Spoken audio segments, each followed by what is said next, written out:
How to deal with a blown motorcycle engine. Watch this video. Hello, welcome to RevelatorAlf. I hope you're all well. So I thought I'd give you an update on the project build that I was supposed to finish about 3 weeks ago. I ran into a few problems. One of the first things was the braking system, the bleed in the front brakes. Eventually got that sorted out. Then I realised, you know what, I'm still waiting on a couple of things. I'm going to wash the tank, clean out the tank, and I'll probably make a quick video about that as well. But I thought, you know what, let me just get this bike, started, the engine running. So I got it started again, no problems. But I knew I had a problem with the carbs, right? So it wasn't that they needed cleaning because I'd stripped them all down. They just needed to be tuned and everything like that. But it was starting, no problem, on easy start spray. But eventually it would draw the fuel through. But then it just wasn't starting just on the carbs alone. So I thought, right, check the compression. The compression was down on all the 3 cylinders bar one, which was only at 50 psi. The rest were at zilch. So check the valve clearances, and most of them were just on the top range, but they're still in limits. One was slightly out, just below the bottom limit. But I thought, do you know what, let me just see if it starts up again, because it could be they just need fine tuning, need to get new shims. Started it up, everything was working great. It was still sounded rough, but I knew I had to tune the carbs. So what I do, I just tuned the carbs again and got them all balanced. And I thought, okay, yeah, no more white smoke coming out of the exhaust. Everything was great. Then all of a sudden I heard this, well, it was an almighty crack from the top of the engine. I thought, whoa, shut that off, what's going on? I thought, what's happening? I took the cover off the valve cover off, and couldn't see anything. Camshaft was still okay. Everything seemed to be lined up. I did another check of the valve clearances. They were the same as they were before, so put the valve cover back on. Went to start it up again, nothing. No, there was no pull on the engine, no pull on the carbs at all, no sign of it firing at all. So I checked the compression again, and yeah, all down apart from one. And I thought, crikey, what's going on here? So right, let me just quickly check the piston rings as well. Put a bit of oil down the cylinders, and yeah, actually all three came straight back up. The compression, I thought, right, I got a ring issue here. But still, I should be able to start it. Even though got low compression, I should be able to start it. So I thought, right, let me just start it up again. It started up eventually on easy start. Lots of white smoke. Then all of a sudden I had a plume of blue smoke come out the back. And I've talked about this in a previous video.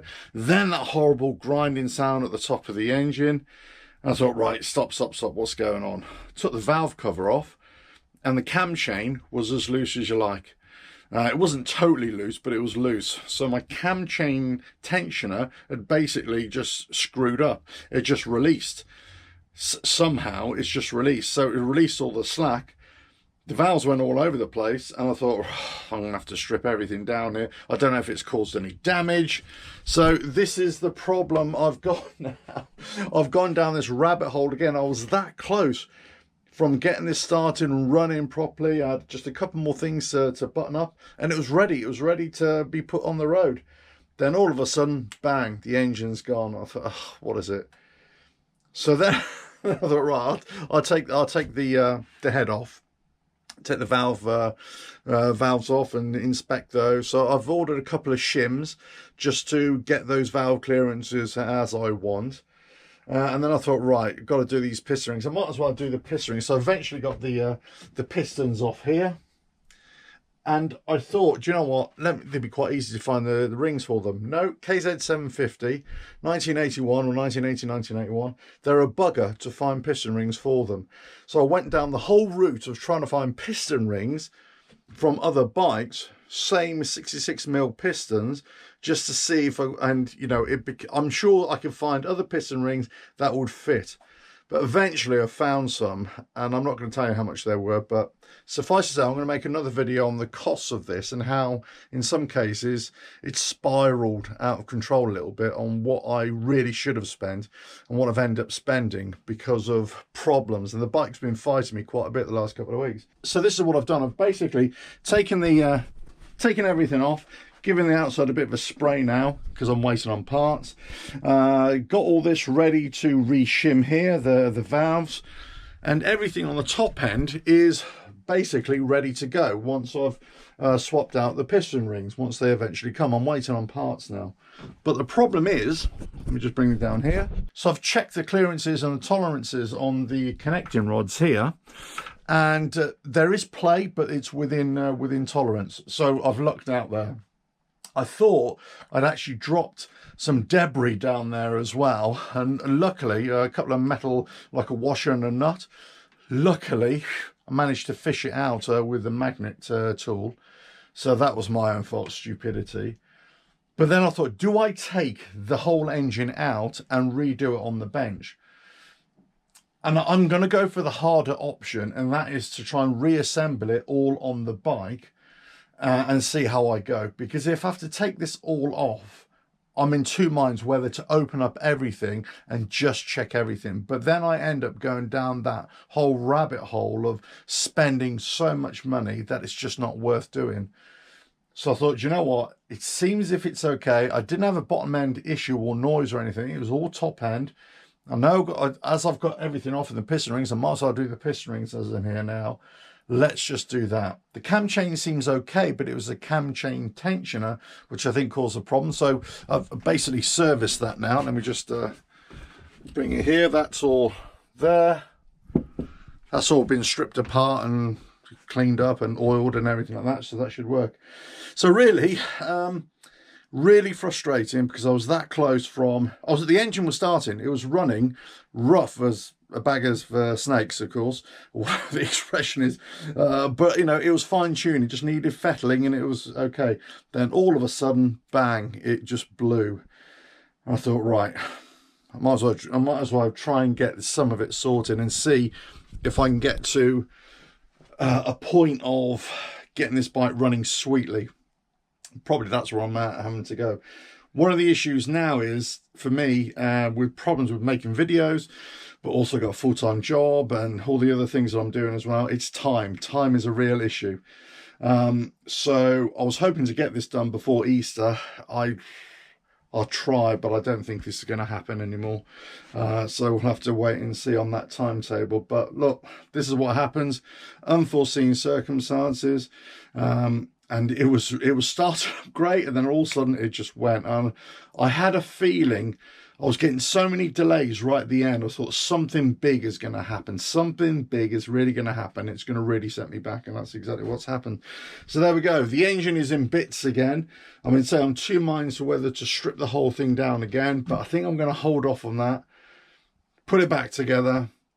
I'm going to rehome the cylinders as well. As I'm here, I might as well do it.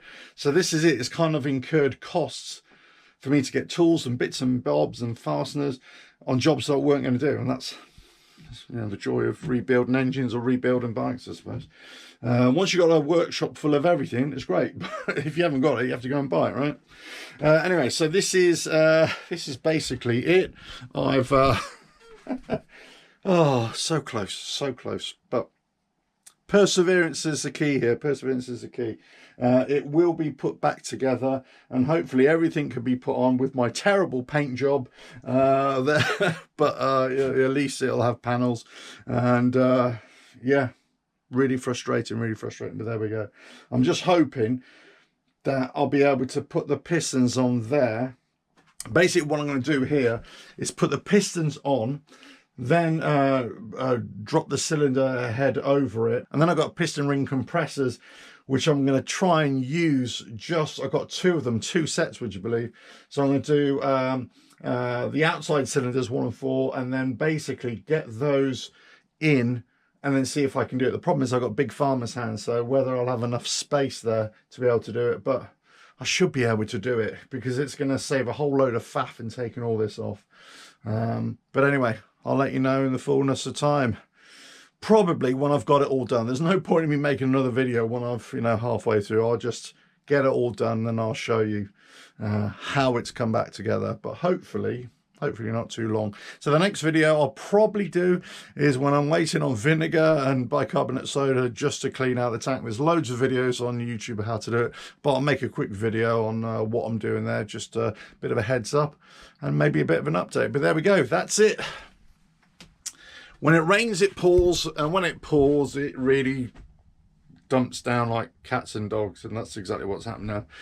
If you don't want to do it, just keep on watching the videos and I'll catch you again. Bye now.